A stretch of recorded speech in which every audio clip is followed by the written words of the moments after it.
வணக்கம் friends, ப்ரொஃபஷ்னலான YouTube thumbnail எப்படி create பண்ணுறதுன்னு இந்த வீடியோவில் பார்க்கலாம். அதுக்கு முன்னாடி சேனலை சப்ஸ்கிரைப் பண்ணாதவங்க சப்ஸ்கிரைப் பண்ணிக்கோங்க. வாங்க வீடியோக்குள்ளாடி போகலாம்.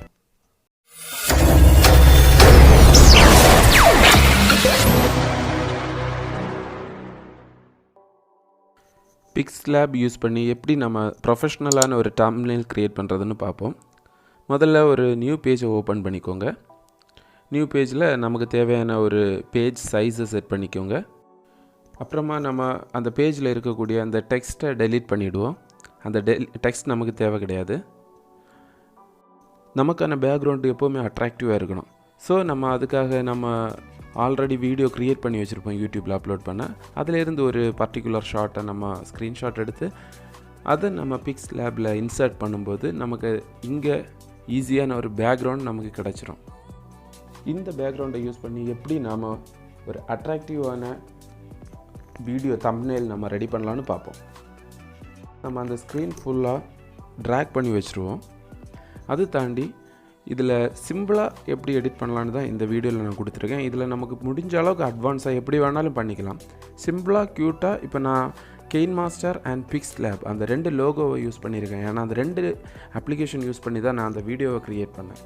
ஸோ அந்த வீடியோவோட தம்ப்நெயிலையும் நான் அந்த ரெண்டு லோகோவையும் இன்சர்ட் பண்ணியிருக்கேன். லோகோ இன்சர்ட் பண்ணும்போது பேக்ரவுண்ட் எல்லாமே போட்டு எரைஸ் பண்ணிவிட்டு சிம்பிளாக அந்த லோகோவோட கண்டென்ட்டை மட்டும் நான் அப்படியே எடுத்து வச்சுருக்கேன். ஸோ அது எதுக்கு அப்படின்னு பார்த்தா வீடியோவுக்கு கொஞ்சம் ஒரு அட்ராக்ஷனாக இருக்கும். அது டாப்பில் இருக்கக்கூடிய ஒரு ப்ளஸ் சிம்பிளை கிளிக் பண்ணும்போது நமக்கு கேலரியிலேருந்து இதை இன்சர்ட் பண்ணுறதுக்கான ஒரு வாய்ப்பு இருக்குது. ஸோ அப்படி லோகோவை இன்சர்ட் பண்ணி செட் பண்ணும்போது அந்த தம்ப்நெயிலோட வியூ கொஞ்சம் அடிஷ்னலாக சேஞ்ச் ஆகிறது நமக்கு பார்க்க முடியும். இப்போ பார்த்தீங்கன்னா என்னோடய தம்ப்நெயிலுக்கு பெரிய அளவுக்கு அட்ராக்ஷன் கொடுக்கறதுக்கான ஒரு அவசியம் வரல.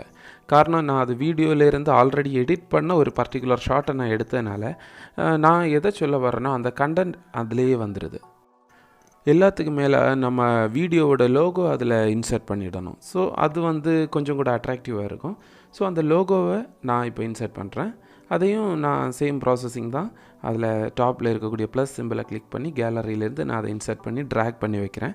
எல்லாத்துக்குமே பேக்ரவுண்ட் எல்லாமே நம்ம ஆல்ரெடி கட் பண்ணி வச்சுருக்கும்போது நமக்கு அங்கே PNG ஃபார்மேட்டில் இருக்கும். எந்த இடத்துல தேவையோ அந்த இடத்துக்கு ப்ராப்பராக இன்சர்ட் பண்ணால் மட்டும் போதும். ஓரளவுக்கு எல்லாமே செட் பண்ணியாச்சு. இனி நம்ம அந்த டெக்ஸ்ட் அது டாப்பில் இருந்து அந்த டெக்ஸ்ட்டு அதை சிம்பிளை கிளிக் பண்ணிட்டோன்னா அந்த டெக்ஸ்ட்டோட ஒரு சின்ன காலம் வரும்.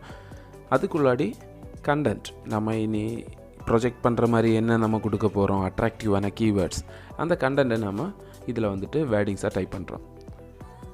அதை டைப் பண்ணி அதுக்கான எடிட்டிங் தான் நம்ம இனி நெக்ஸ்ட் பண்ண போகிறோம். Make attractive YouTube intro using PixlLab and KineMaster. அந்த மாதிரி நான் ஒரு கோடிங்ஸை கொடுக்குறேன். எல்லாம் கொடுத்து முடித்ததும் நம்ம அதை ட்ராக் பண்ணி ப்ராப்பரான பிளேஸில் அதை ஃபர்ஸ்ட் நம்ம ஃபிக்ஸ் பண்ணணும். அப்புறம் அதோட ஃபாண்ட் நம்ம சேஞ்ச் பண்ணுறோம். அது ரொம்ப முக்கியம். நம்ம அட்ராக்டிவான ஒரு ஃபாண்ட் கண்டிப்பாக தேவை. ஃபாண்ட் ஓகே பண்ணதும் நம்ம அதோட அலைன்மெண்ட் செக்டருக்கு போகிறோம். அதை போல்டு பண்ணிடுறோம். ஸோ அந்த லெட்டர்ஸோட திக்னஸ் கொஞ்சம் அதிகமாகும். அப்புறம் அதோட ஜஸ்டிஃபிகேஷன், அது centre alignment, right alignment, left alignment, அந்த மாதிரி எது நமக்கு தேவையோ நான் இப்போ சென்டர் அலைன்மெண்ட் கொடுத்துருக்கேன். ஸோ அந்த அலைன்மெண்ட் பண்ணும்போது நம்ம அந்த வேர்டிங்ஸ் அதுக்கு தக்கபடி நம்ம செட் பண்ணிக்கலாம். இப்போ நம்ம ரெடி பண்ண அந்த ஃபாண்டுக்கு ஒரு ஸ்ட்ரோக்கரை செட் பண்ணி ஸ்ட்ரோக்குக்கான ஒரு ப்ராப்பர் கலரிங்கையும் கொடுத்துட்டோன்னு சொன்னால் அந்த லெட்டர் கொஞ்சம் அதிலேருந்து ஹைலைட் ஆகும். தென் நம்ம அதை ட்விஸ்ட் பண்ணி எந்த அட்ஜஸ்ட்மெண்ட் வேணுனாலும் அதை ஒன்று பண்ணும்போது அது ஆட்டோமேட்டிக்கலி ஒரு ஃபைனல் பொசிஷனுக்கு வந்துடுது. கடைசியாக அதுக்கு 3D ஃபாண்ட் நம்ம செட் பண்ணுறோம். அந்த 3D ஃபாண்ட் அப்படின்னு சொல்லக்கூடியது இருக்கக்கூடிய அந்த ஃபாண்ட்டை நம்ம 3D மோட்டில் அதை ட்விஸ்ட் பண்ணி கொஞ்சம் கூட அதை ஒரு மாடிஃபிகேஷன் பண்ணி ஃபைனல் பொசிஷனில் நம்ம கொண்டு வந்துட்டோம்.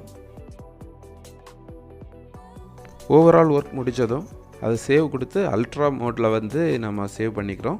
ஸோ அல்ட்ரா ஹை குவாலிட்டியில் நமக்கு அந்த இமேஜ் அப்படியே சேவ் ஆகிடும். அவ்வளோதான் ஃப்ரெண்ட்ஸ்.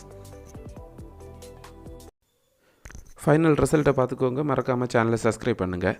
தேங்க்யூ.